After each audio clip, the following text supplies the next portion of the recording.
மக்களே, உங்க நெஞ்செல்லாம் பக்கு பக்குன்னு அடிச்சுக்க வைக்க போற ஒரு வெறித்தனமான மேட்டரோட தான் இன்னைக்கு நான் வந்திருக்கேன். கிரிக்கெட் களம்னாலே அங்க ஆக்ரோஷத்துக்கும் சண்டைக்கும் பஞ்சம் இருக்காதுன்னு நமக்கு நல்லாவே தெரியும். ஆனா இப்ப நடந்திருக்கிற ஒரு சம்பவம் இருக்கே, அது ஒட்டுமொத்த கிரிக்கெட் உலகத்தையே அப்படியே உலுக்கி போட்டுடுச்சுங்க. என்னடா இது? கிரிக்கெட் விளையாட வந்தாங்களா இல்ல நடு ரோட்ல நின்னு அடிச்சுக்க வந்தாங்களான்னு எல்லாரையும் வாயடிச்சு போக வச்சிருக்கு. அப்படி என்னதான் நடந்துச்சு? அந்த 15 வயசு பையன் அப்படி என்ன தப்பு பண்ணிட்டான்? அவன் மேல இப்ப தடை விதிக்க போறாங்களா?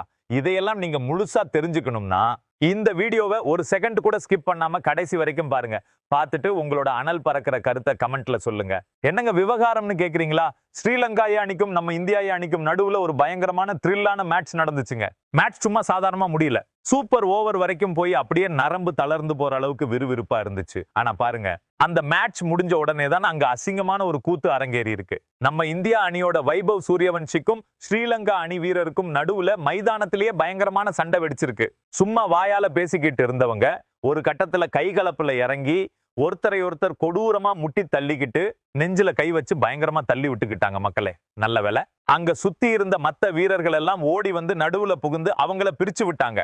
அப்படி மட்டும் அவங்க வந்து தடுத்து நிறுத்தலன்னு வச்சுக்கோங்களேன், நிலைமை கைமீறி போய் அங்க ரத்தாரே ஓடி இருக்கும் போல. அந்த அளவுக்கு நிலைமை ரொம்ப மோசமாயிடுச்சு. இப்ப எல்லாருடைய மனசுலயும் இருக்கிற ஒரே கேள்வி என்ன தெரியுமா நண்பர்களே? இந்த மாதிரி கேவலமா அடிச்சுக்கிட்ட இந்த வீரர்களை கிரிக்கெட் விளையாட விடாம தூக்கி போட்டு தடை செய்ய போறாங்களா? இல்ல அவங்களோட மேட்ச் பீஸ்ல இருந்து காசை வெட்டி அபராதம் போட போறாங்களா? இல்ல அவங்களுக்கு டிமெரிட் புள்ளிகளை அள்ளி வீச போறாங்களா? இதோட முழு பின்னணியையும் ஐசிசி, அதாவது இன்டர்நேஷனல் கிரிக்கெட் கவுன்சிலோட கடுமையான விதிகள் என்ன சொல்லுதுங்கிறதையும் நான் உங்களுக்கு ஒண்ணு விடாம விலாவாரியா உடைச்சு சொல்றேன், கேளுங்க. ஆனா அதுக்கு முன்னாடி முதல்ல அந்த மைதானத்துல அப்படி என்னதான் தலைகீழா நடந்துச்சுன்னு அந்த முழு கதையையும் நீங்க தெளிவா புரிஞ்சுக்கணும். அட, இந்த ஒரு மேட்ச்ல தான் எத்தனை கூத்துங்க? ஒன்னா ரெண்டா? அடுக்கடுக்கா ஏகப்பட்ட அநியாயங்கள் நடந்துச்சுங்க நண்பர்களே. மேட்ச்ல பெனால்டி மூலமாவே ஒரு 10 ரன் கொடுத்திருக்காங்க பாருங்களேன். அது மட்டும் இல்லாம நோ பால் போடுறதுல ஒரு பெரிய சண்டையே வெடிச்சிருக்கு. இதெல்லாம் பத்தாதுன்னு வெளிச்சம் ரொம்ப மோசமா, அதாவது மங்களா இருந்த நேரத்துல போய் மேட்சை கட்டாயப்படுத்தி நடத்தி இருக்காங்க. அந்த இருட்டுல போயிட்டு வேகப்பந்து வீச்சாளர்களை வச்சு பந்து வீச வச்சிருக்காங்கன்னா பாருங்களேன், என்ன ஒரு கொடுமை இது. இந்த மாதிரி ஏகப்பட்ட குளறுபடிகளோட தான் மேட்ச் நகர்ந்துகிட்டே இருந்துச்சு. ஆனா எப்ப அந்த சூப்பர் ஓவர் ஆரம்பிச்சதோ அப்பதான் மொத்த கதையும் அப்படியே தலைகீழா மாறி விவகாரம் ரொம்ப பெருசாகி வெடிச்சது. நம்ம வைபவ் சூரியவன்ஷிக்கும் அந்த ஸ்ரீலங்கா காரனுக்கும் நடுவுல நடந்த அந்த முட்டலும் தள்ளலும் கிரிக்கெட் உலகத்தையே அசிங்கப்படுத்திட்டது. இப்பவும் எல்லாரும் என்ன தடை வருமோ ஏது தடை வருமோன்னு தான் பதற்றத்தோட காத்துக்கிட்டு இருக்காங்க. உண்மையில அங்க என்னதான் நடந்துச்சுன்னு கேளுங்க மக்களே. சூப்பர் ஓவர்ல நம்ம வைபவ் சூரியவன்ஷியால 17 ரன்களை அடிக்க முடியாம போயிடுச்சு. அவ்வளவுதான். நம்ம பையன் ரன் அடிக்கல. உடனே அந்த ஸ்ரீலங்கா காரனுக்கு எங்கிருந்தோ ஒரு நக்கலும் நையாண்டியும் வந்துருச்சு. ஸ்ரீலங்காவோட அந்த வீரர் நம்ம வைபவ் சூரியவன்ஷியை பார்த்து திரும்ப திரும்ப வம்பு இழுத்து கிண்டல் பண்ணி மனசை புண்படுத்துற மாதிரி பேசி வம்புக்கு இழுத்து இருக்காரு. அவனுங்க என்ன சொல்றானுங்க தெரியுமா? டேய் தம்பி, இது ஒன்னும் நீங்க ஆடுற ஐபிஎல் கிடையாது, ஒழுங்கா கிளம்பி போடா, இது ஒரு நாள் போட்டி, இங்கெல்லாம் முன்னால ஒன்னும் பண்ண முடியாதுன்னு சொல்லி நக்கலா பேசியிருக்கானுங்க. அப்படித்தான் வைபவ் சூரியவன்ஷி அந்த ஸ்ரீலங்கா அணியோட வீரரான விஷேன் ஹலம்பகையிடம் பேசிக்கிட்டு இருந்திருக்காரு. நம்ம பையனும் சரிப்பா, மேட்ச் தான் முடிஞ்சு போச்சு இல்ல, நீங்க பேசாம உங்க வீட்டுக்கு கிளம்பி போங்கப்பான்னு சொல்லி சுமூகமா முடிக்க தான் பார்த்திருக்காரு. ஆனா அங்க வந்த ரிப்போர்ட்டர்கள் என்ன சொல்லுது தெரியுமா நண்பர்களே? அந்த சமயத்துல பிட்ஸ்ல 2 பேருக்கும் நடுவுல காதை கொடுத்து கேட்க முடியாத அளவுக்கு அசிங்கமா பயங்கரமான கெட்ட வார்த்தை காலி கலாஜ் எல்லாம் பறந்துருக்கு. இதை கேட்டு நம்ம 15 வயசு பையன் வைபவ் சூரியவன்ஷிக்கு அப்படியே ரத்தம் தலைக்கு ஏறிடுச்சுங்க. கோபத்தோட உச்சத்துக்கே போன வைபவ் அந்த ஸ்ரீலங்கா வீரர் ஆலம்பகையை பிடிச்சு கோபமா ஒரே தள்ளி விட்டுட்டாரு. சும்மாவே ஆடுவான் அந்த ஸ்ரீலங்கா காரன், அவனுக்கு கோபம் வராம இருக்குமா? அந்த ஆலம்பகையும் சும்மா விடாம பதிலுக்கு பாய்ஞ்சு வந்து நம்ம வைபவ புடிச்சு வெறித்தனமா திருப்பி தள்ளி விட்டான். அப்புறம் தான் 2 டீம்ல இருக்கிற மத்த பிளேயர்ஸும் ஓடி வந்து ஐயோ இவனுங்க இப்படியே போனா அடிச்சு செத்துடுவானுங்கன்னு பயந்து 2 பேரையும் கஷ்டப்பட்டு சமாதானப்படுத்தி அங்க ஒரு வழியா மேட்ச் சண்டையை முடிவுக்கு கொண்டு வந்தாங்க. ஆனா நண்பர்களே, இதெல்லாம் சும்மா சாதாரணமா கடந்து போகக்கூடிய விஷயம் கிடையாதுங்க. இது நேரடியா ஐசிசி, அதாவது இன்டர்நேஷனல் கிரிக்கெட் கவுன்சிலோட நடத்தை விதிமுறைகளை, அதாவது ஆச்சார சங்கீதாவை ரொம்ப கொடூரமா மீறின ஒரு செயலாகும். ஐசிசி, அதாவது இன்டர்நேஷனல் கிரிக்கெட் கவுன்சிலோட நடத்தை விதிகளோட ஆர்டிகல் 2.12 கீழ் இந்த தப்பு அப்படியே அப்பட்டமா வருதுங்க. இந்த விதிமுறைப்படி பார்த்தா இவங்க செஞ்சது குறைஞ்சபட்சம் லெவல் 1 குற்றத்தின் கீழோ இல்லைன்னா லெவல் 2 குற்றத்தின் கீழோ கண்டிப்பா தண்டிக்கப்பட வேண்டிய ஒரு பெரிய பெரிய தப்பாகும். இதனாலதான் இந்த விவகாரம் இப்ப உலக லெவல்ல ரொம்ப பெருசா வெடிச்சு போயிருக்கு. ஏன்னா இப்ப நீங்க பாக்குறீங்களே இந்த சண்டை போடுற புகைப்படங்கள், அதுல 2 பேரும் எப்படி ஒருத்தரை ஒருத்தர் வெறித்தனமா முட்டி தள்ளிக்கிறாங்கன்னு அப்பட்டமா தெரியுது. வைபவ் சூரியவன்ஷியும் தள்ளுறாரு, அந்த ஸ்ரீலங்கா பிளேயரும் பதிலுக்கு பாயிறாரு. நடுவுல மட்டும் மத்தவங்க வந்து தடுக்கலன்னா அங்க என்ன ஆகி இருக்கும்னு நினைச்சு பார்க்கவே பயமா இருக்குங்க.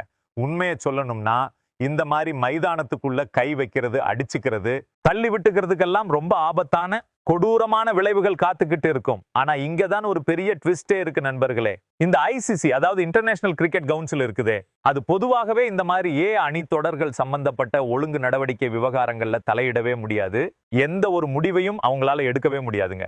உங்களுக்கு இன்னும் தெளிவா சொல்லணும்னா இந்த மாதிரி அணி போட்டிகளுக்கு ஐசிசி அதாவது இன்டர்நேஷனல் கிரிக்கெட் கவுன்சில் மேட்ச் அபிஷியல்களை அதாவது நடுவர்களை நியமிக்கிறதும் கிடையாது.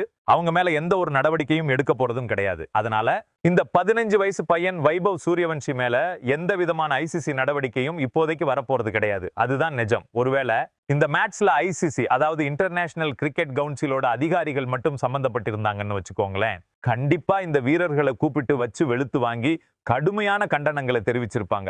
அது மட்டும் இல்லாம லெவல் 1 குற்றச்சாட்டின் கீழேயே அவங்களோட மேட்ச் பீஸ்ல இருந்து 50% வரைக்கும் அதிரடியா அபராதமா புடுங்கி இருப்பாங்க. ஆனா இவங்க பண்ணி இருக்கிற இந்த கூத்த பார்த்தா இது லெவல் 2 குற்றமா தான் தெரியுது. அப்படி லெவல் 2ன்னு நிரூபணம் ஆச்சுன்னா அவங்களுக்கு 1 அல்லது 2 மேட்ச் விளையாட முடியாத அளவுக்கு தடையும் விதிச்சிருப்பாங்க. அதோட 100% மேட்ச் பீஸையும் அபராதமா புடிச்சு மொத்த காசையும் காலி பண்ணிருப்பாங்க. ஆனா பாருங்க, இது வெறும் சீரிஸ் மேட்ச் அப்படிங்கிறதுனால இங்க ஐசிசி அதாவது இன்டர்நேஷனல் கிரிக்கெட் கவுன்சிலோட அதிகாரப்பூர்வ நடுவர்கள் யாரும் கிடையாது. இதை அங்கிருந்து கண்காணிக்கிறதுக்குன்னு ஐசிசியோட ஆட்களும் யாரும் இல்ல. இதனாலதான் இந்த ஸ்ரீலங்கா காரனும் நம்ம பையனும் இப்ப எந்த தண்டனையும் இல்லாம அப்படியே தப்பிச்சு பிழைச்சிருக்காங்க. ஆனா மக்களே, இதோட இந்த கதை முடிஞ்சிரல. ஐசிசி நடவடிக்கை எடுக்கலனாலும் அவங்களோட சொந்த கிரிக்கெட் வாரியங்கள் இருக்குதே, அவங்க கண்டிப்பா இந்த வீரர்கள் மேல ரொம்ப கடுமையான நடவடிக்கைகளை எடுக்க முடியும். இவங்களை கூப்பிட்டு வச்சு வெளுத்து வாங்கி செம்மையான வார்னிங் கொடுத்து இனிமேல் இந்த மாதிரி அசிங்கமான காரியங்கள் மைதானத்துல நடக்கவே கூடாதுன்னுகிறாரா எச்சரிக்க முடியும். இப்ப நீங்க சொல்லுங்க நண்பர்களே, இந்த கேவலமான சண்டையில நிஜமாவே தப்பு யார் மேல இருக்கு? அந்த தேவையில்லாம வம்பு இழுத்த ஸ்ரீலங்கா பிளேயர் மேலையா, இல்ல கோபத்தை கட்டுப்படுத்த முடியாம தள்ளிவிட்ட நம்ம 15 வயசு பையன் வைபவ் சூரியவன்ஷி மேலையா? ஏன்னா நல்லா யோசிச்சு பாருங்க, மேட்ச் முடிஞ்ச உடனே ஜெயிக்கிற குஷியிலையும் தோக்குற வெறியிலையும் பிளேயர்ஸ் எல்லாரும் பயங்கரமான எமோஷன்ல இருப்பாங்க.